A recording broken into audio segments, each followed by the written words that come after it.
Selamat malam pemirsa, senang sekali saya Sahat Marwituan atau Turnip dapat kembali menemani Anda dalam program Fokus Lensa News Update. Selama 30 menit ke depan kami akan menyajikan berbagai informasi terkini dan aktual dan menarik dari Kota Tanjung Pinang, Kabupaten Bintan, serta wilayah Kepulauan Riau dan sekitarnya.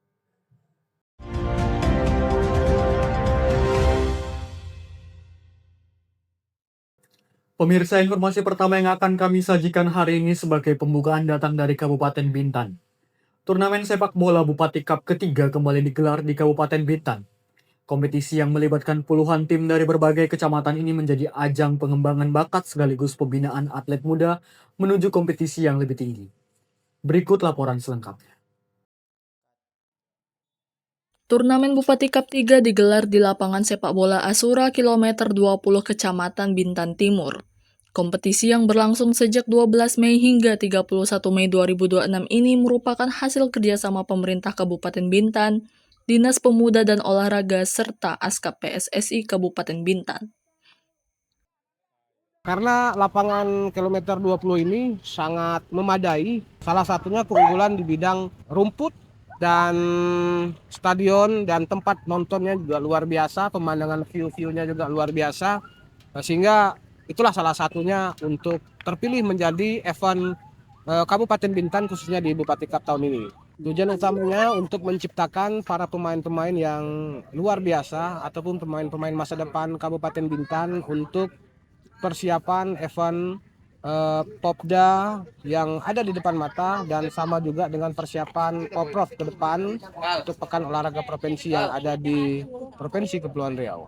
Kalau sistem pertandingan yang diterapkan di event turnamen Bupati Cup ini itu sistemnya sistem setengah kompetisi. Itu sistemnya di dalam satu grup itu ada 3 pool, ada 3 tim yang berada dari grup A sampai dengan grup H. Itu ada beberapa tim, kemudian diambil dalam satu grup itu diambil 2 juara full dan runner up. Harapan saya dengan adanya event kegiatan ini dapat menimbulkan dan dapat memunculkan bakat-bakat baru khususnya untuk pemain untuk persiapan event Popda dan Poprov yang akan datang untuk tim Kabupaten Bintan. Targetnya sih sebenarnya untuk ini sih, untuk apa ya? Untuk menciptakan kemajuan olahraga yang ada di Kabupaten Bintan khususnya cabur sepak bola dan membangun dan membangkitkan UMKM yang ada di Kabupaten Bintan. Kalau sampai dengan hari ini untuk tantangan saya rasa tidak ada karena kerjasama antara pihak Askap, Dispora dan PSSI serta keamanan dan Puskesmas sudah berjalan dengan baik. Sehingga turnamen pada hari ini dan tahun-tahun sebelumnya sudah berjalan dengan baik dan sukses. Sebanyak 24 tim yang mewakili 10 kecamatan turut berpartisipasi dalam turnamen tahun ini. Pertandingan digelar secara bertahap dengan mempertemukan tim-tim dari berbagai wilayah untuk memperebutkan gelar juara Bupati Cup 3. Sejak dimulai pada pertengahan Mei, turnamen ini mendapat antusiasme dari para pemain maupun masyarakat yang datang menyaksikan langsung jalannya pertandingan. Suasana kompetitif dan dukungan penonton menjadi warna tersendiri dalam penyelenggaraan turnamen tahun ini. Ya baguslah mencari bibit-bibit unggul di Kabupaten Bintan untuk event-event yang besar kayak Popda, Poprov, Porwil, seperti itulah. Yang mendominasi sejauh ini masih lihat rasa sayang mungkin sama Perges dengan Kelong lah kayaknya itu. Dan itulah satu lagi apa? Busung.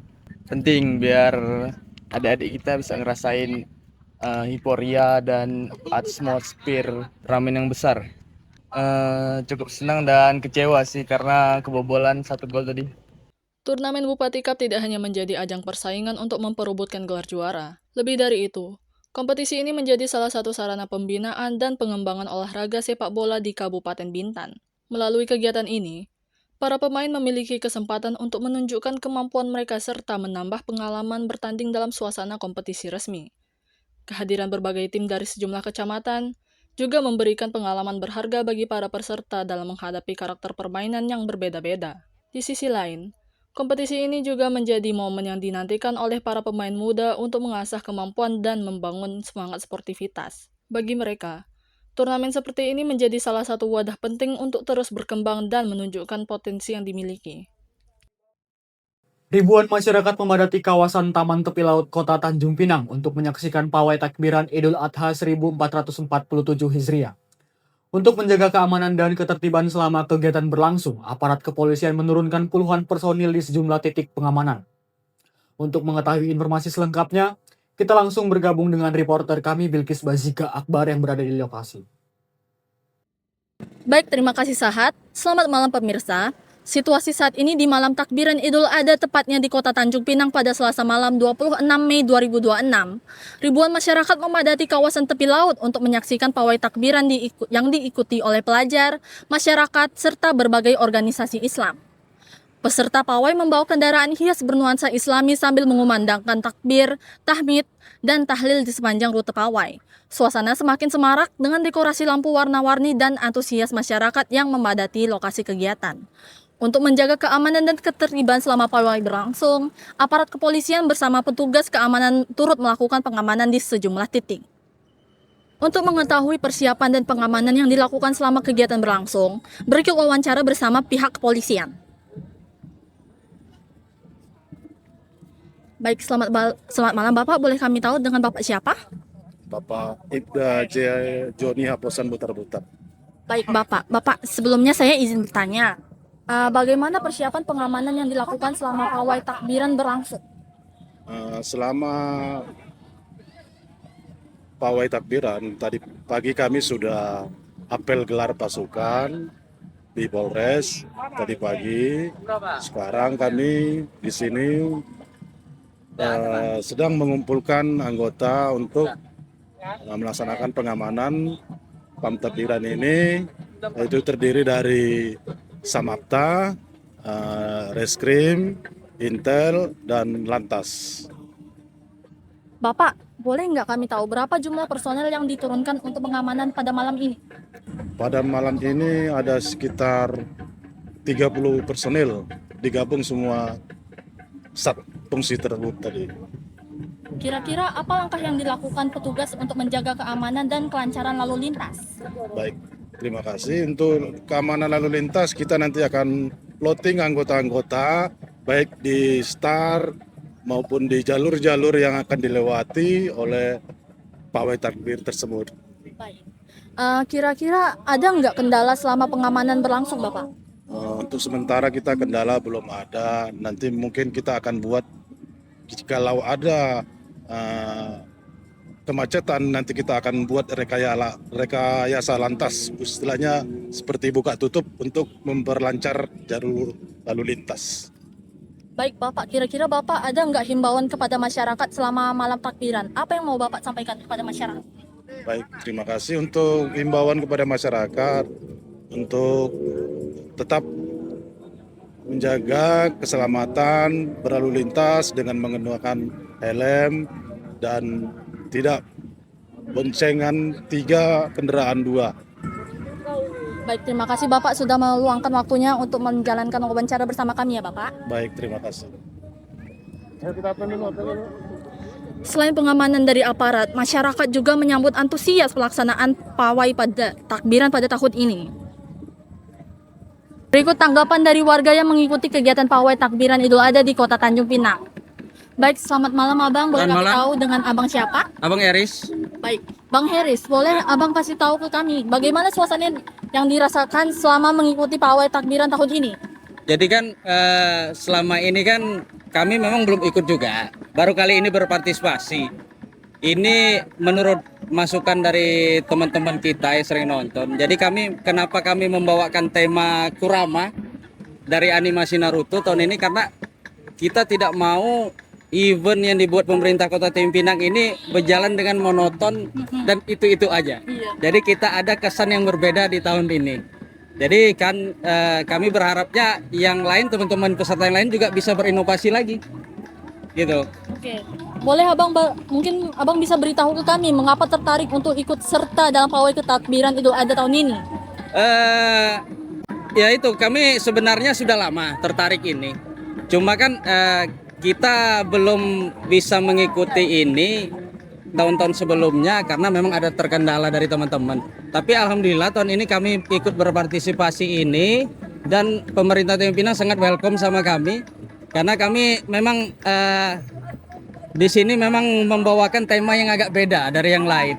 Dan di spanduk kami juga ada kata-kata mungkin yang agak sedikit dramatis, yaitu hidup orang tidak akan berakhir ketika mereka mati, hidup berakhir ketika mereka kehilangan kepercayaan. Itu jadi itu slogan kami. Jadi kami berharap dengan adanya perbedaan tema kami yang kami bawa sendiri dengan hasil kreativitas teman-teman, kami harap ya bisa meramaikan yang nonton dan bisa membangkitkan UMKM Tanjung Pinang di tengah krisis sekarang. Abang, mungkin abang bisa memberikan pendapat abang tentang mengenai pengamanan selama pawai berlangsung. Kalau sejauh ini kami rasa cukup baik ya. Dari Satpol PP-nya, dari pihak polisi, TNI dan Disub terutama ya sangat mengatur lalu lintas ini sehingga tidak mengganggu jalannya masyarakat yang lain. Jadi kegiatan tetap berjalan, hiburan untuk takbiran kelilingnya, tapi masyarakat yang menjalankan lalu lintas lain juga tidak terganggu. Kalau menurut abang sendiri pengaturan lalu lintas dan keamanan pada malam ini sudah cukup membantu peserta pawai belum, Pak? Saya rasa sudah cukup baik, Pak.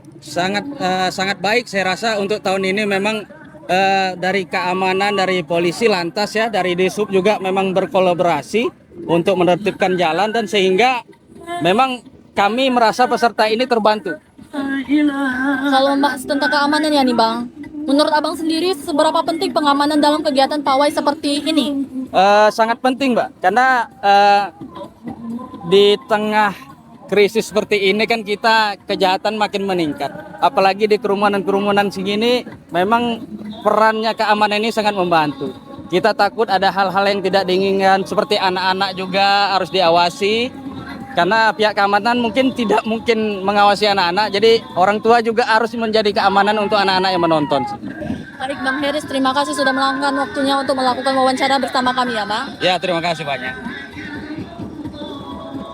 Pawai takbiran Idul Adha ini tidak hanya menjadi tradisi tahunan, tetapi juga menjadi momentum mempererat kebersamaan dan nilai religius di tengah masyarakat. Demikian laporan dari Kota Tanjung Pinang, saya Bilkis Bazigah Akbar, kembali ke studio. Himpunan Mahasiswa Teknik Perkapalan Universitas Maritim Raja Ali Haji menggelar malam puncak NAFES dalam rangka memperingati Dies Natalis kelima organisasi tersebut. Berlangsung di Taman Pamedan Kota Tanjung Pinang, acara ini diisi dengan beragam penampilan seni dan hiburan yang mendapat antusias dari peserta dan masyarakat. Untuk mengetahui suasana dan jalannya acara, kita langsung bergabung dengan reporter kami Rasya Indira yang berada di lokasi. Baik, terima kasih Sahat. Pemirsa, saat ini saya sedang berada di Taman Pamedan Kota Tanjung Pinang. Di belakang saya tampak suasana yang meriah karena pada 23 Mei 2026, Himpunan Mahasiswa Teknik Perkapalan atau HMTP menggelar malam puncak NAFES dalam rangka memperingati Dies Natalis HMTP yang kelima.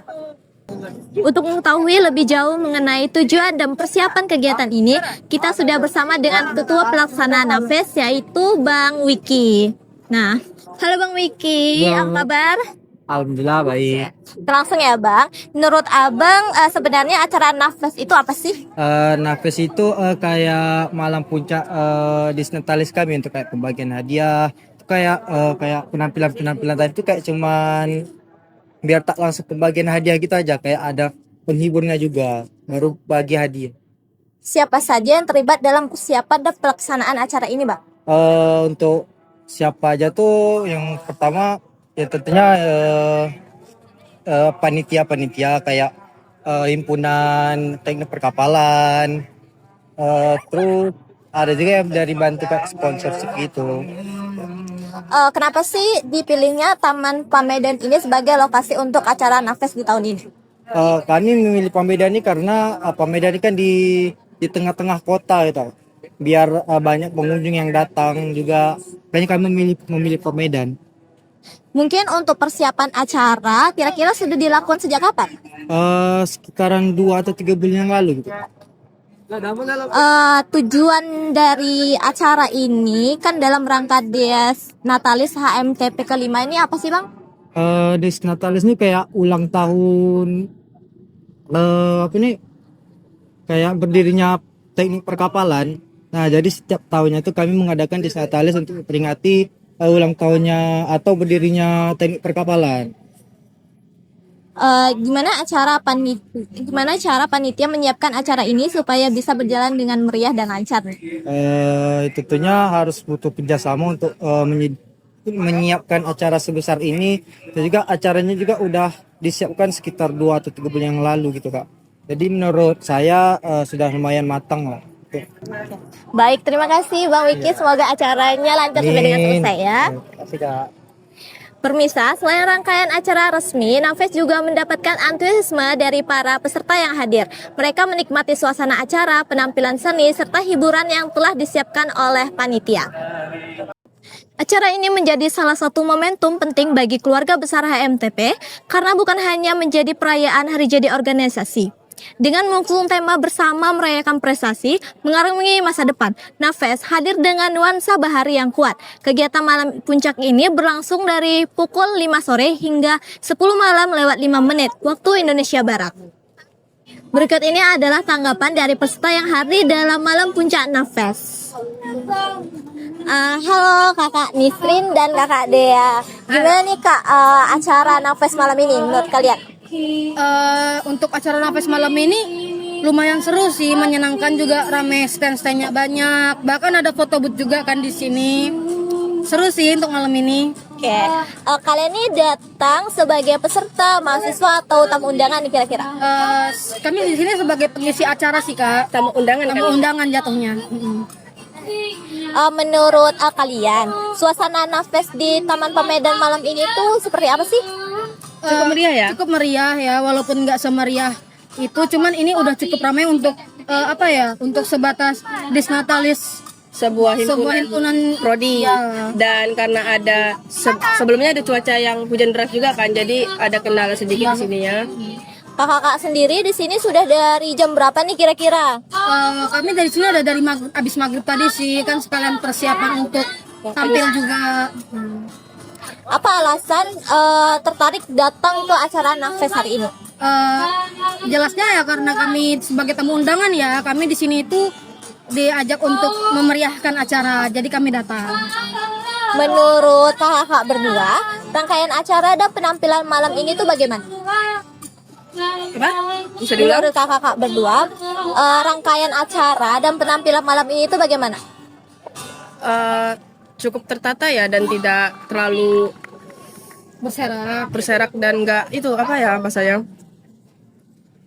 Ya yang penting untungnya di sini tuh acaranya ya mulai dari rundown, sesuai rundown ya, walaupun ada kendala hujan saat opening tadi ya. Untungnya sampai sekarang masih berjalan lancar seperti yang kita lihat tadi, baru ada yang solo ya di depan ya.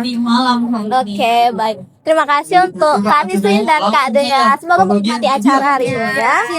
Iya.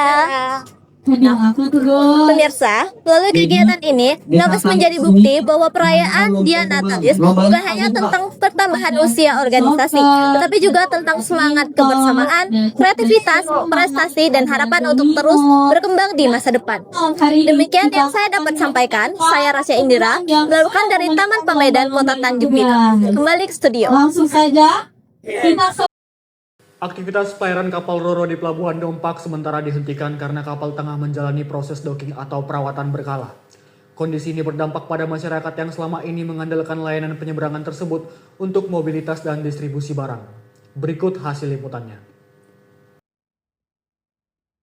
Aktivitas di Pelabuhan Roro Dompak terlihat lebih sepi dari biasanya. Hal ini disebabkan kapal motor penumpang KM Kundur yang melayani rute penyeberangan dari pelabuhan tersebut sedang menjalani proses docking tahunan. Docking merupakan kegiatan pemeliharaan dan perawatan kapal yang dilakukan secara berkala untuk memastikan kondisi armada tetap aman dan layak beroperasi. Proses ini meliputi pemeriksaan dan perbaikan berbagai komponen kapal, mulai dari mesin hingga fasilitas yang digunakan oleh penumpang. Menurut pihak pengelola pelabuhan, proses docking dilakukan 1 kali dalam setahun dan menjadi bagian penting untuk menjaga keselamatan pelayaran. Biasanya docking ini dilakukan dalam 1 tahun itu 1 kali. Dilakukan itu pertengahan tahun, bisa bulan Juni atau Juli.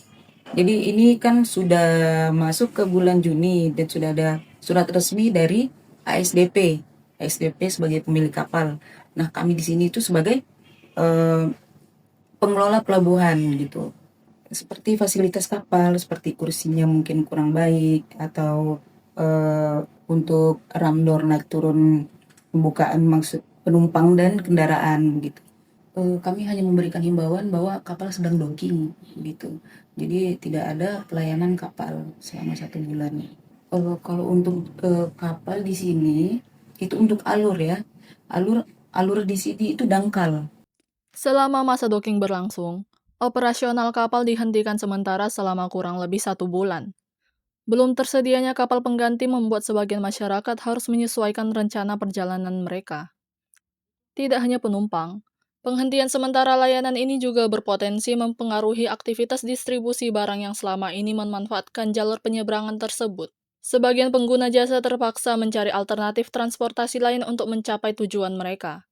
Salah satunya dirasakan oleh Firman, seorang pengguna rutin kapal Roro Dompak yang biasanya menggunakan layanan ini untuk berpergian ke Kabupaten Lingga. Ya masuk pengguna rutin lah, setahun tuh bisa 2 atau 3 kali pulang kampung kan, tiap lebaran, libur semester. Menghemat ongkos lah, kalau pakai ferry kan harga tiketnya itu kalau nggak salah sekarang 228.000. Kalau pakai Roro ini harga tiket per orang kalau nggak bawa motor tuh cuma 81.000. Paksa naik ferry lah. Itulah jalan terakhir lah. Tapi kalau saran saya kalau pada Roro sini itu sebaiknya ada Roro pengganti. Ya, masih ada. Kendalanya itu aja susah mau pulang kampung, biasanya sering jadi jadi jarang. Kalau dari saya mungkin himbauannya jangan dari mulut ke mulut, ada berita resminya, sama mudahan kedepannya ada Roro pengganti, karena kan Roro ini termasuk salah satu tulang punggung ekonomi di Lingga juga. Meskipun menimbulkan kendala bagi sebagian pengguna jasa, masyarakat menilai proses perawatan kapal tetap perlu dilakukan demi menjaga keselamatan dan kenyamanan penumpang.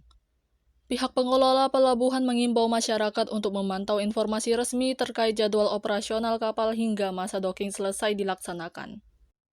Kegiatan nobar atau nonton bareng dan diskusi film dokumenter Pesta Babi digelar di Auditorium Universitas Maritim Raja Ali Haji Dompak pada 24 Mei 2026.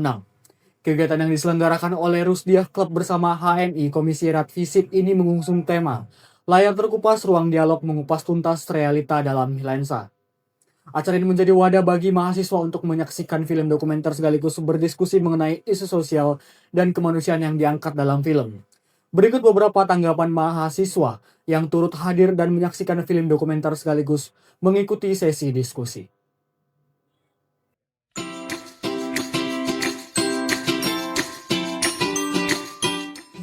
Filmnya sangat bagus lah untuk ditonton. Cukup sedih karena rakyat-rakyat Papua itu kehilangan rumahnya dan pemerintah yang membuat mereka mengungsi dari tanah mereka sendiri. Saya takjub ya, karena sebagai mahasiswa KFTM ngelihat bagaimana sinematografinya, cara pengambilannya dikemas dengan sangat amat menggugah hati untuk menonton dari awal hingga akhir gitu. Film ini cukup menarik ya, tetapi ada beberapa hal yang mungkin perlu kita cek fakta di lapangan lagi, bagaimana kebenarannya, dan overall filmnya bagus.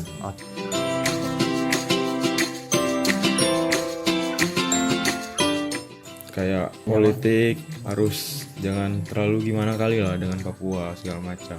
Buka mata hati, mata batin kita yang awalnya kita nggak tahu apa-apa, bahwasanya Indonesia sedang tidak baik-baik saja. Karena kalau misalnya tanpa film dokumenter ini ya, kita juga nggak tahu bahwasanya ada masyarakat kita, saudara kita yang di ujung sedang mengalami hal-hal yang sekiranya penindasan, ketidakadilan seperti itu. Itu wajar kalau orang-orang Papua itu pengen punya provinsi sendiri, pengen berdiri sendiri, karena di Indonesia itu mereka tidak merdeka gitu. Tentang hak masyarakat adat, tentunya ini jadi permasalahan bukan hanya di Papua, tetapi permasalahan ini juga menjadi permasalahan di seluruh provinsi di Indonesia.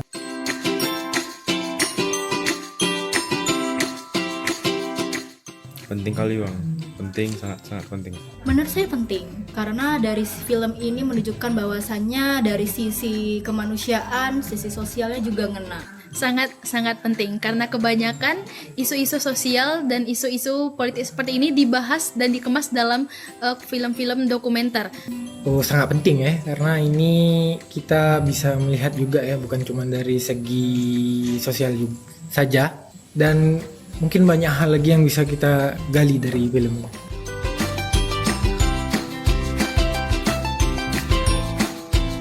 Untuk mahasiswa sangat menarik lah, sangat bagus lah untuk ditonton. Ini sangat efektif ya, apalagi membuka ruang diskusi dan opini bagi mahasiswa tentunya. Di awalnya tuh kami takut karena sudah ada sebelumnya kegiatannya dibubarkan karena untuk menonton ini. Kalau untuk diskusi seperti ini sebenarnya bagus untuk memancing daya kritis kita sebagai mahasiswa.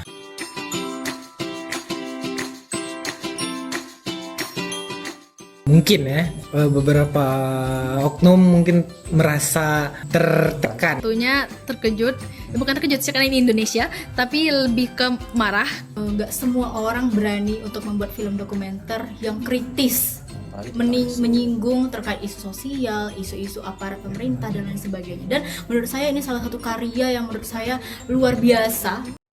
Pemirsa, informasi tadi sekaligus mengakhiri perjumpaan kita pada kesempatan hari ini. Demikian rangkaian informasi yang dapat kami sajikan, semoga menambah wawasan dan memberikan manfaat bagi Anda. Terima kasih atas perhatian Anda, saya Sahat Marulituan atau Luturnip bersama seluruh kru yang bertugas pamit undur diri. Selamat malam dan sampai jumpa kembali.